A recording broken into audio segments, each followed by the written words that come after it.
안녕하세요. 뉴스 속 날씨 김수현입니다. 전국이 단풍 절정기에 접어들었습니다. 오색 찬란하게 물든 단풍을 구경하기에 더없이 좋은 요즘인데요. 그 때문에 산마다 인산인해를 이루고 있습니다. 하지만 준비되지 않은 상태에서 산에 올랐다간 자칫 사고를 당할 수 있는데요.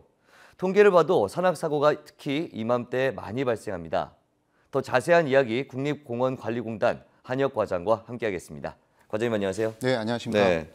요즘 알록달록 산이 참 이쁩니다. 예, 보기 예. 너무 좋은데 네네. 이렇게 산이 아름답다 보니까 많은 예. 분들이 산을 찾고 있어요. 예, 예. 그렇기 때문에 산악 사고도 좀 많이 발생한다 이런 이야기를 들었는데 네네. 요즘 발생하는 산악 사고 어떤 유형들이 있을까요? 예. 아무래도 이게 가을 단풍철이다 보니까 이제 탐방객도 많이 늘어나고요. 예.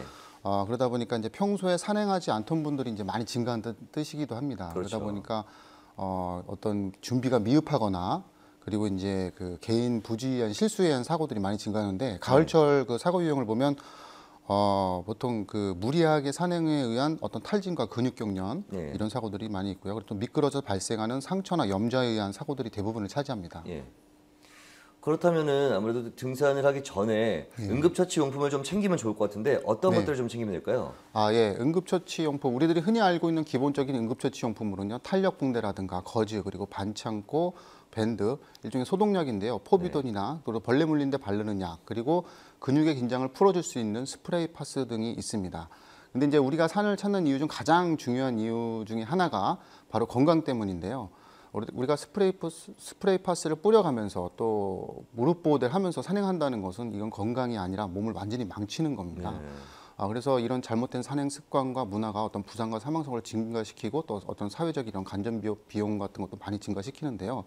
우리가 예기치 못하게 갑자기 일어나는 사고가 아닌 이 안전사고는 대응이 아니라 예방이 굉장히 중요합니다. 예. 우리가 뭐 둘레길처럼 가볍게 단풍을 즐기신다면 관계가 없겠습니다만 산행을 계획하신다면 평소 운동도 열심히 해서 근육량과 폐활량 그리고 몸의 유연성 등을 증대시켜가지고 이제 산행을 하셔야 합니다. 네.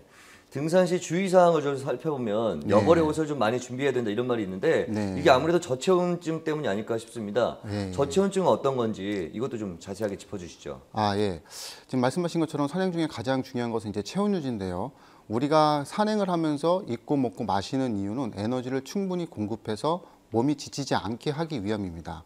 또한 산행을 위해서 운동을 하고 또 고가의 등산복을 구매하는 이유 중 가장 큰 이유는 에너지 관리, 즉 체온 유지인데요. 이 체온 유지를 위해서 레이어링 시스템을 잘 활용하셔야 됩니다. 이 레이어링 시스템이라는 것은 옷을 겹겹이 어떻게 입을 것인가를 결정하는 것인데 체온이 올라가면 옷을 벗어 열을 식히고 그리고 체온이 내려가면 옷을 입고 보온을 해야 됩니다. 이제 사람들이 거의 이제 반대로 하거든요. 산에서는. 옷을 벗는 것은 문제가 안 되는데 우리가 보온을 위해서 옷을 입어야 하는 경우가 있겠죠. 이때 여벌 옷이 준비가 안 되어 있다면 체온 유지가 어렵겠습니다. 결국 체온 유지를 잘못하게 되고 판단력과 반사신경이 둔해지면서 아주 작은 실수가 큰 사고로 이어질 수밖에 없는 것입니다. 우리가 저체온증을 예방하기 위해서는 우선 무리한 산행을 하지 말아야겠고요. 또 자신의 체력에 맞는 산행 계획을 세우시고 또 산행 전 충분한 준비 운동과 산행 중이라면 안전쉼터를 활용해서 충분한 휴식과 에너지를 보충해 주는 게 좋습니다. 또 그리고 방수, 방풍옷을 준비해서 산행 중 계속해서 체온 조절에 힘써야 합니다. 체온 조절을 위한 팁을 하나 더 드리자면요. 우리 몸에서 체온을 가장 많이 빼앗기는 부분이 바로 머리 부분이거든요. 모자는 그늘을 만드는 기능 외에도 체온 조절에도 많은 도움을 줍니다. 또한 흡연과 음주는 체온을 떨어뜨린다는 어떤 연구 결과가 있습니다. 저체온증 그 이상으로 중요한 것이 바로 금연과 금주입니다. 산행 중 흡연과 음주는 절대 하지 말아야겠습니다. 네. 그리고 간혹 혼자 이렇게 등산을 하시는 분들이 있고 그럼에도 불구하고 초행길이면서도 막 길을 올라가시는 분들이 있어요. 그래서 길을 잃으시는 분들 많이 있는데 만약 이렇게 길을 잃었을 때 그리고 또 발목 같은 경우 많이 삐잖아요. 이럴 때 어떻게 대처하면 좋을까요? 우리가 그 운동 육체적으로 아주 좋은 활동입니다. 이 등산이라는 것은 아주 좋지만 그 산행을 많이 하는 이유는 어떤 정신 수양에도 도움이 되기 때문이거든요. 어떤 단독 산행보다는 다른 사람을 배려하고 이해할 수 있도록 조를 이루어서 산행하는 것이 좋습니다. 또 산행 중 길을 잃었다면 정규 탐방로라고 확신이 설 때까지 길을 되돌아가야 합니다. 당황하게 되면 판단력과 기억력이 급격히 떨어지게 되고 또 굉장히 침착해야 됩니다.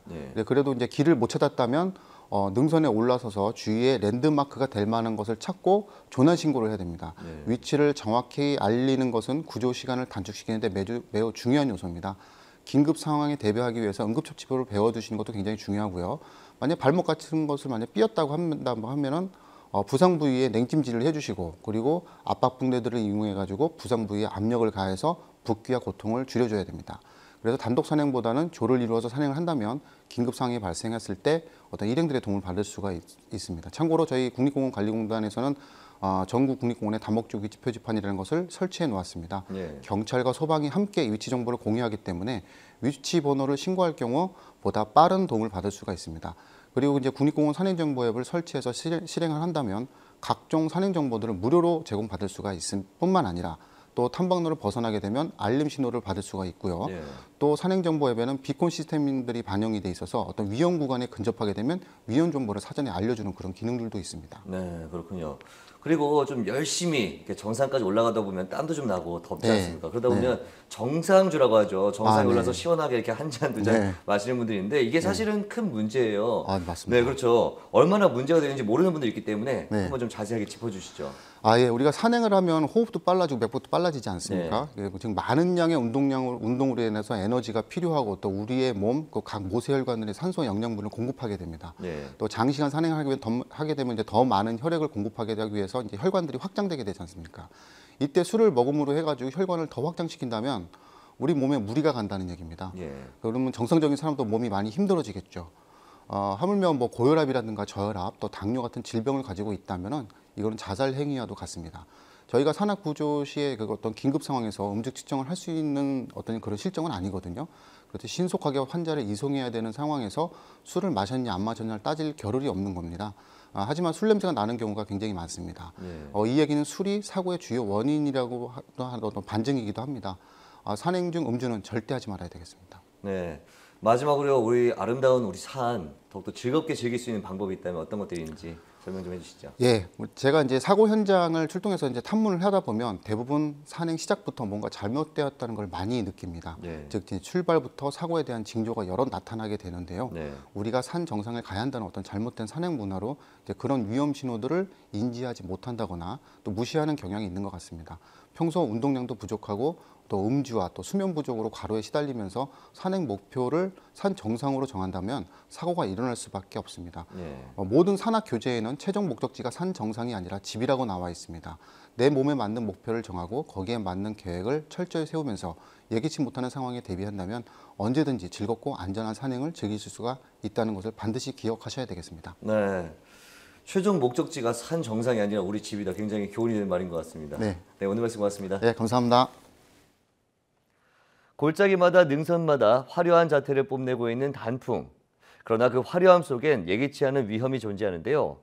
단풍철을 맞아 등산객이 크게 늘어나는 요즘이 1년 중 산악 사고가 가장 많은 시기라고 합니다. 등산 전에는 충분한 준비 운동과 계획 철저히 하시기 바라고요.